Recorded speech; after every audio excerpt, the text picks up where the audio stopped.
কক্সবাজারের রামুতে ছাত্রলীগ নেতার নেতৃত্বে পর্যটক রিমনকে খুনের ঘটনার ধামাচাপার অভিযোগ। বয়স জালিয়াতি ও রাজনৈতিক প্রভাবে থেমে গেছে বিচার। বাদীকে মামলা তুলতে প্রকাশ্যে গুম ও হত্যার হুমকি। খুনিরা বহাল তবিয়তে এলাকায় ঘুরছে।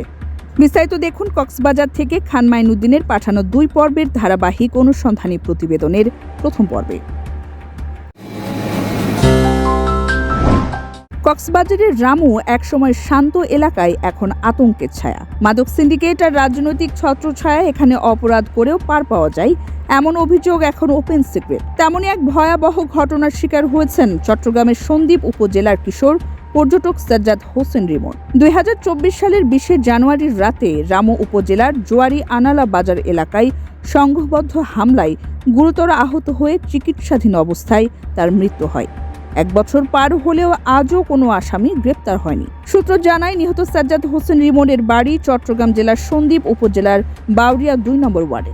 তার বাবা মোহাম্মদ সেলিম বর্তমানে কক্সবাজার সদর উপজেলার পশ্চিম টেকপাড়া এলাকায় বসবাস করেন। ঘটনার দিন বিকেল আনুমানিক 4টার দিকে সাজ্জাদ রামুতে ঘোরাঘুরি শেষে বাড়ির পথে ফিরছিল। পথিমধ্যে রামু উপজেলার জোয়ারি আনালা ইউনিয়নের ইলিশিয়া পাড়া এলাকায় পৌঁছালে আগে থেকে ওত পেতে থাকা একদল যুবক তাকে ঘিরে ধরে। নিহতের পরিবার জানায়, কোনো কিছু বোঝার আগে সাজ্জাদকে কিল ঘুষি ও লাঠি দিয়ে এলোপাথারি মারধর করা হয়। এক পর্যায়ে সে মাটিতে লুটিয়ে পড়লে হামলাকারীরা তাকে মৃত ভেবে রাস্তার পাশে ফেলে রেখে পালিয়ে যায়। স্থানীয়রা রক্তাক্ত অবস্থায় তাকে উদ্ধার করে প্রথমে কক্সবাজার সদর হাসপাতালে নিয়ে যান। অবস্থার অবনতি হলে চট্টগ্রাম মেডিকেল কলেজ হাসপাতালে স্থানান্তর করা হয়। সেখানে চিকিৎসাধীন অবস্থায় তার মৃত্যু হয়। এ ঘটনায় শাহ আলমের ছেলে মোহাম্মদ রায়হান, আলী আহমেদের ছেলে মহিউদ্দিন, সুলতান আহমেদের ছেলে শামিক, আব্দুল জাফরের ছেলে সুরুল ইসলাম, সুর আহমেদের ছেলে সাইফুল ইসলাম, কাছিম আলীর ছেলে মোহাম্মদ কামাল, জাফর আলমের ছেলে মোহাম্মদ তাসিফ সহ 8 থেকে 10 জনের বিরুদ্ধে রামু থানায় হত্যা মামলা দায়ের করা হয়। তাদের সবাই কক্সবাজার জেলার রামু উপজেলার জোয়ারি আনালা ইউনিয়নের ইলিশিয়া পাড়া ও পূর্ব ননছড়ি এলাকার বাসিন্দা। স্থানীয়রা জানিয়েছেন, এজাহারভুক্ত আসামিরা দীর্ঘদিন ধরে ওই এলাকায় ইয়াবা, গাঁজা ও ফেন্সিডিলের অবৈধ ব্যবসা নিয়ন্ত্রণ করে আসছে। এলাকাবাসীর দাবি, রিমন কোনো অপরাধী ছিল না, সে কেবল পরীক্ষা শেষে বেড়াতে এসেছিল।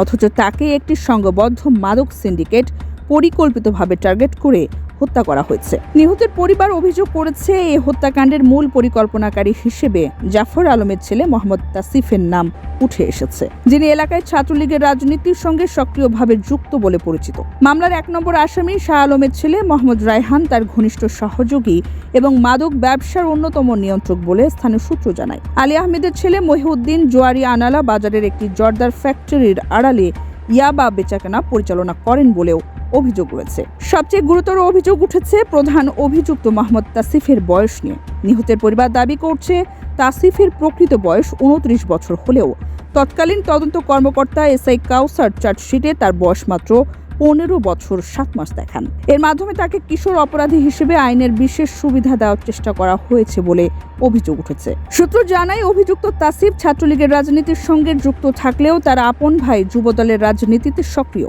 দুই দিকের রাজনৈতিক পরিচয় একসঙ্গে ব্যবহার করেই তারা প্রশাসনের একটি অংশের ওপর প্রভাব বিস্তার করে এলাকায় একটি শক্ত বলয় তৈরি করেছে, যার কারণে 1 বছর পেরিয়ে গেলেও পুলিশ কোনো আসামিকে গ্রেপ্তার করতে পারেনি বলে অভিযোগ উঠেছে। নিহতের পরিবার আরও জানায়, মামলা দায়েরের পর থেকেই বাদী ও গুরুত্বপূর্ণ সাক্ষীদের নিয়মিত গুম ও হত্যার হুমকি দেওয়া হচ্ছে। রাতের আধারে ফোন করে অশ্লীল ভাষায় ভয় দেখানো হয়। অভিযুক্তরা প্রকাশ্যে এলাকায় ঘুরে বেড়ালেও কেউ মুখ খুলতে সাহস পাচ্ছেন না। স্থানীয়দের ভাষ্য অনুযায়ী ঘটনার পর এলাকায় তীব্র উত্তেজনা সৃষ্টি হলেও প্রভাবশালী মহলের হস্তক্ষেপে আসামিরা দ্রুত এলাকা ছেড়ে পালিয়ে যায়। কিন্তু বর্তমানে তারা আবার এলাকায় প্রকাশ্যে চলাফেরা করছে।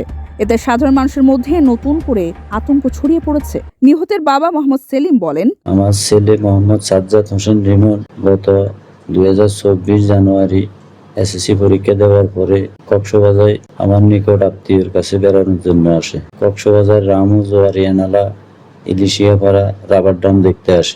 আসার পথে ওই এলাকার কিছু সন্ত্রাস ছাত্রলীগের, ওরা ওদের কাছ থেকে টাকা পয়সা, মোবাইল সবকিছু ছিনতাই করে নেয়।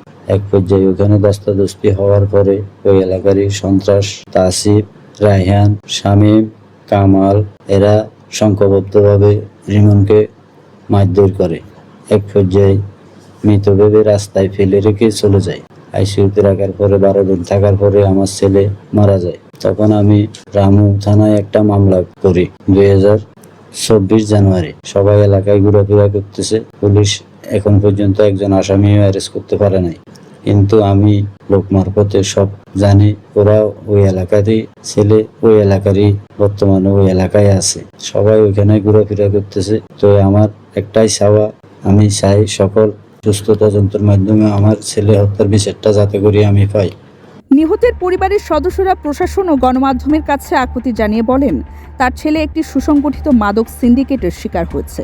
দ্রুত সব অভিযুক্তকে গ্রেপ্তার, সিন্ডিকেট ধ্বংস এবং মামলার সুষ্ঠু ও নিরপেক্ষ তদন্ত নিশ্চিত করার দাবি জানান তিনি। এই হত্যাকাণ্ড, বয়স জালিয়াতি, রাজনৈতিক প্রভাব এবং মামলা ধামাচাপার নেপথ্যের আরও বিস্তর অন্ধকার দিক তুলে ধরা হয়েছে এই ধারাবাহিক অনুসন্ধানী প্রতিবেদনের পরবর্তী পর্বে। চোখ রাখুন দৈনিক অগ্রযাত্রায়।